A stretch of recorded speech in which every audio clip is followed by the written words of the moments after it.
They mocked the giant horse, until the day it knelt down and saved a man's life on the very morning of the wedding. The church bell struck 7 as Martha Henley swept flour from her kitchen table, the carved wooden horse watching from its place beside the window.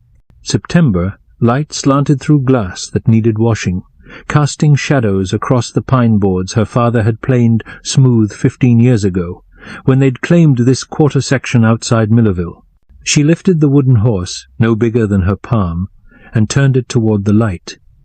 Eric Lindgren had carved it from a scrap of oak, working evenings by lamplight through the long Dakota winter. Every groove in the mane showed the patience of his whittling knife. Every curve of the neck spoke of hours spent shaping something beautiful from nothing. Martha, her neighbor, Mrs. Garrett, appeared at the screen door without knocking.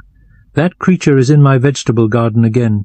Through the window, Martha could see Eric's draft horse, a massive Percheron mare, the size of a small barn, methodically eating the last of Mrs. Garrett's turnip greens. The 18-hand mare, her coat the color of winter wheat, her feathered hooves each the size of dinner plates. "I'll fetch her," Martha said, setting down the wooden horse.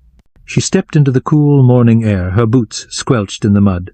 The horse lifted her great head at Martha's approach, turnip leaves hanging from the corners of her mouth like a guilty child caught in the candy barrel. "Come on, Astrid." Martha took hold of the horse's leather halter, feeling the weight of the massive head in her hands. "You know better." The horse followed willingly, her hooves thundering softly in the mud. From Main Street came the sound of laughter, harsh and pointed.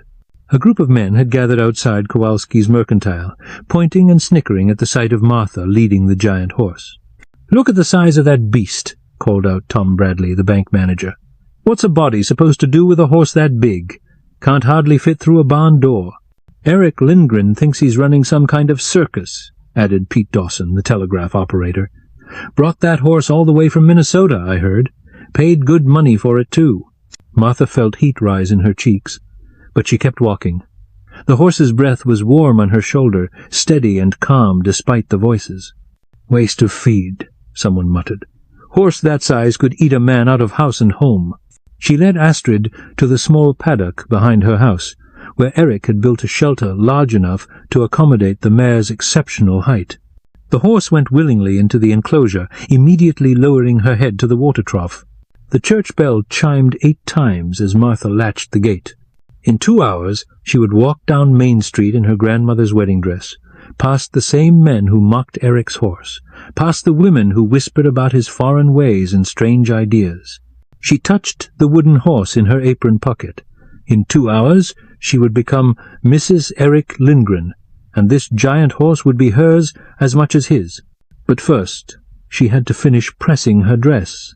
The church bells struck 9 as Martha spread her wedding dress across the kitchen table, the white cotton still wrinkled from its years folded in tissue paper.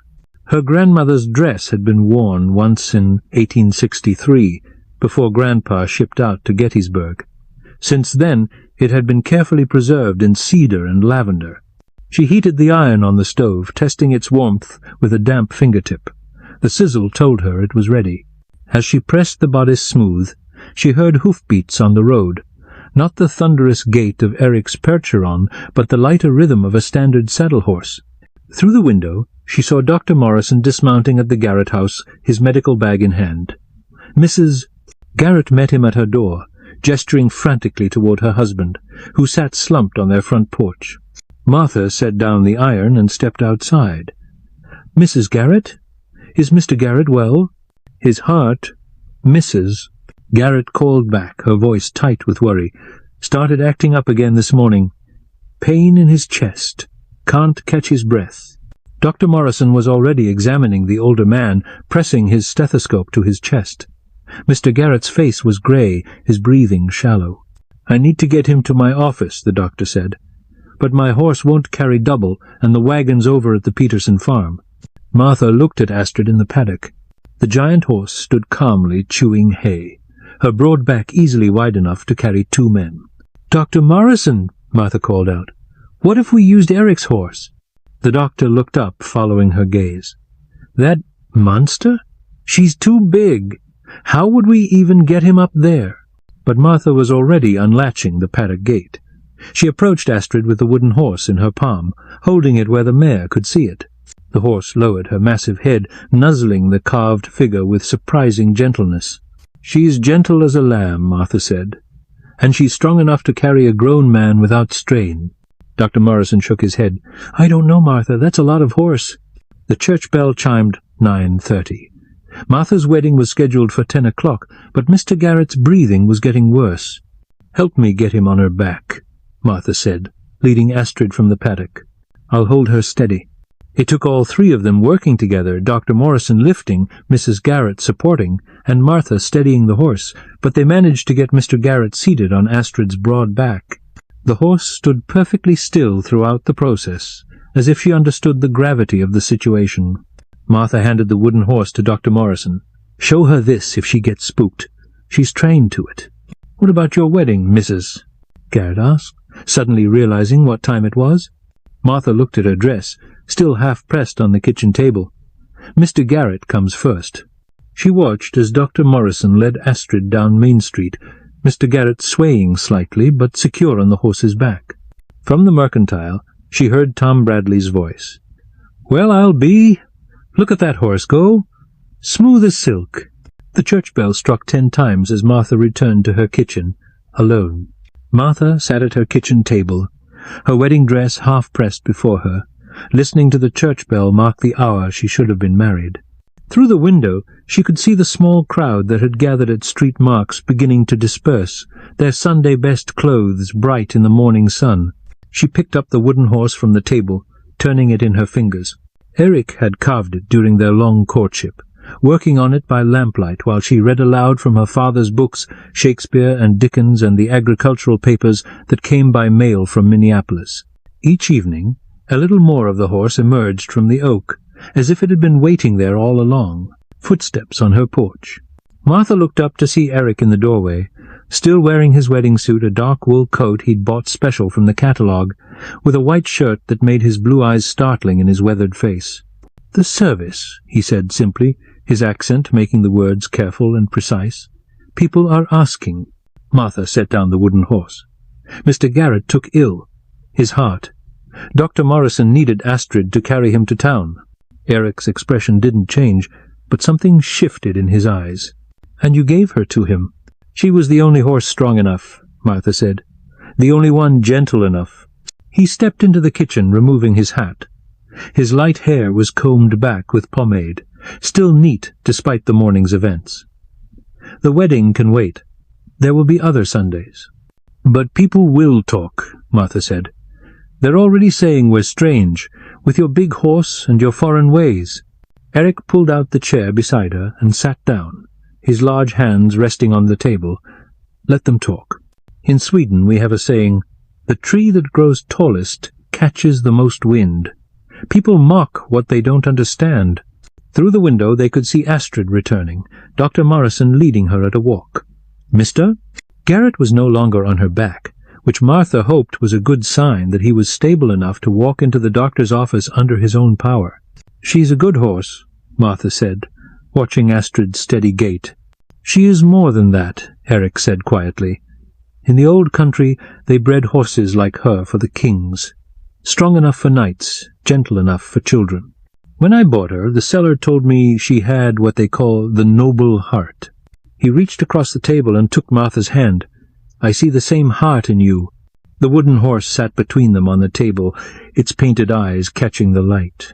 Martha realized that in the moment she'd offered Astrid to help Mr. Garrett, she'd made her choice not just about the horse, but about the kind of person she wanted to be, the kind of wife she wanted to be.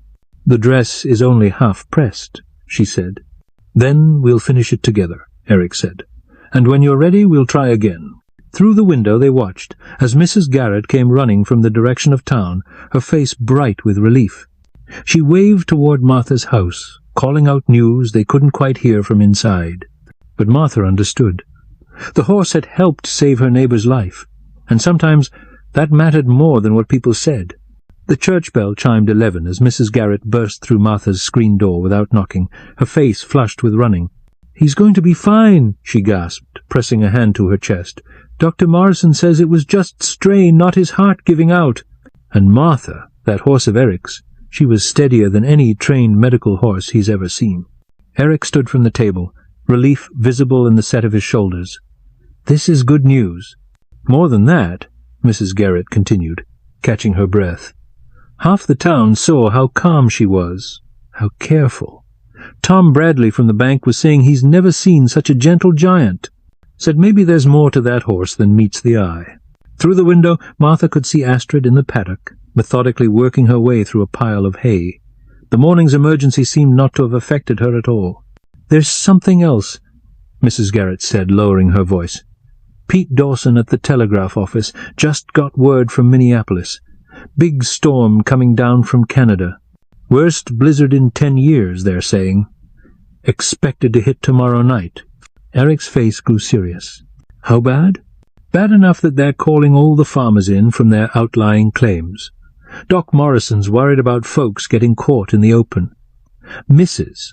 Garrett looked at Martha's half-pressed wedding dress on the table. "Reverend Hayes says he can perform the ceremony this afternoon if you're willing, before the storm hits." Martha felt the wooden horse in her palm, smooth from handling. The morning had already shown her something about Eric. She'd only suspected that he was the kind of man who put others' needs before his own pride, who understood that a wedding was less important than a neighbor's welfare. "What do you think?" she asked him. Before Eric could answer, the sound of rapid hoofbeats came from the road. Pete Dawson himself appeared, his horse lathered from hard riding. "Eric! Martha!" he called out. "Emergency at the Peterson farm. Their barns caught fire, and they can't get their cattle out. The animals are spooked by the flames, won't come near the door." Eric was already reaching for his coat. "How many cattle?" 20 head, maybe more. Tom Peterson's beside himself. "Says the smoke's getting worse, and the cattle are pressed against the far wall." Martha looked at Astrid in the paddock.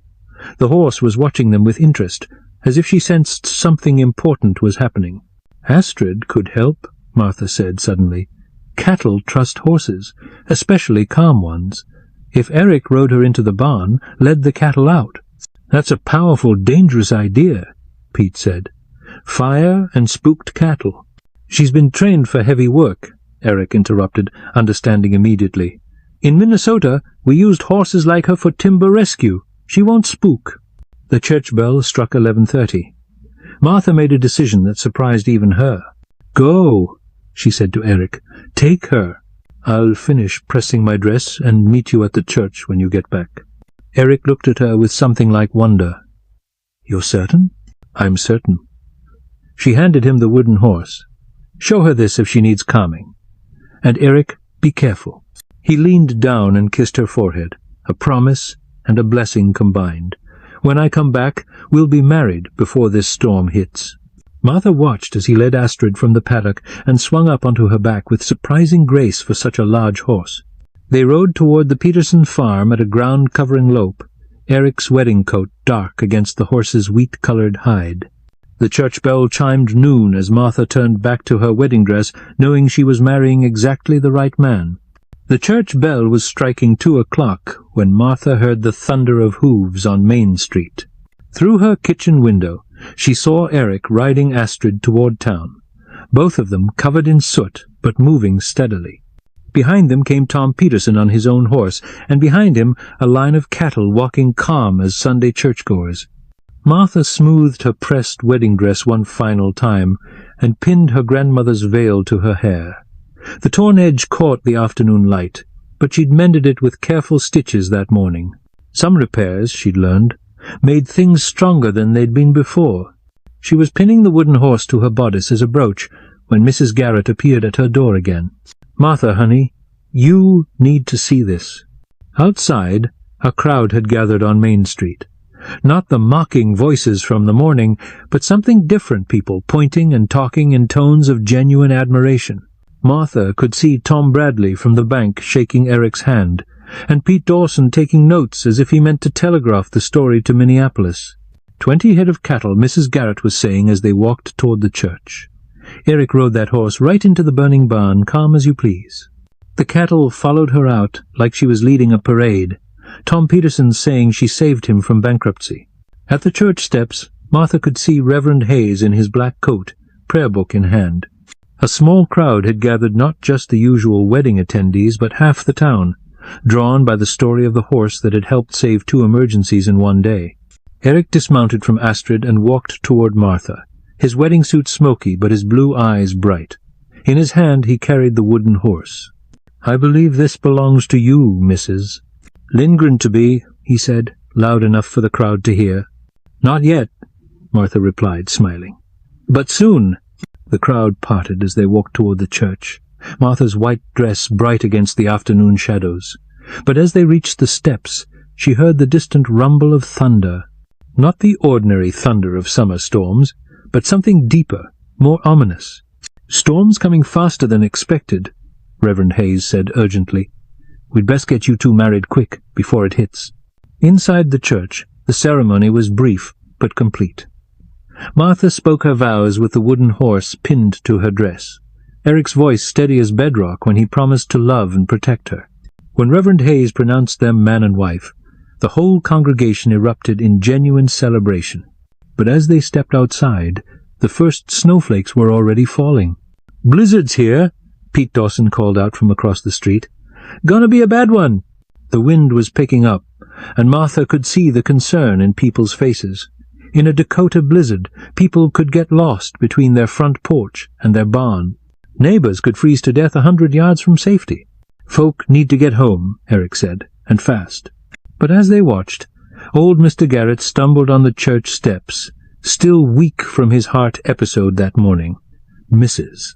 Garrett tried to steady him, but the wind was growing stronger, and Martha could see they'd never make it the 1/4 mile to their house on foot.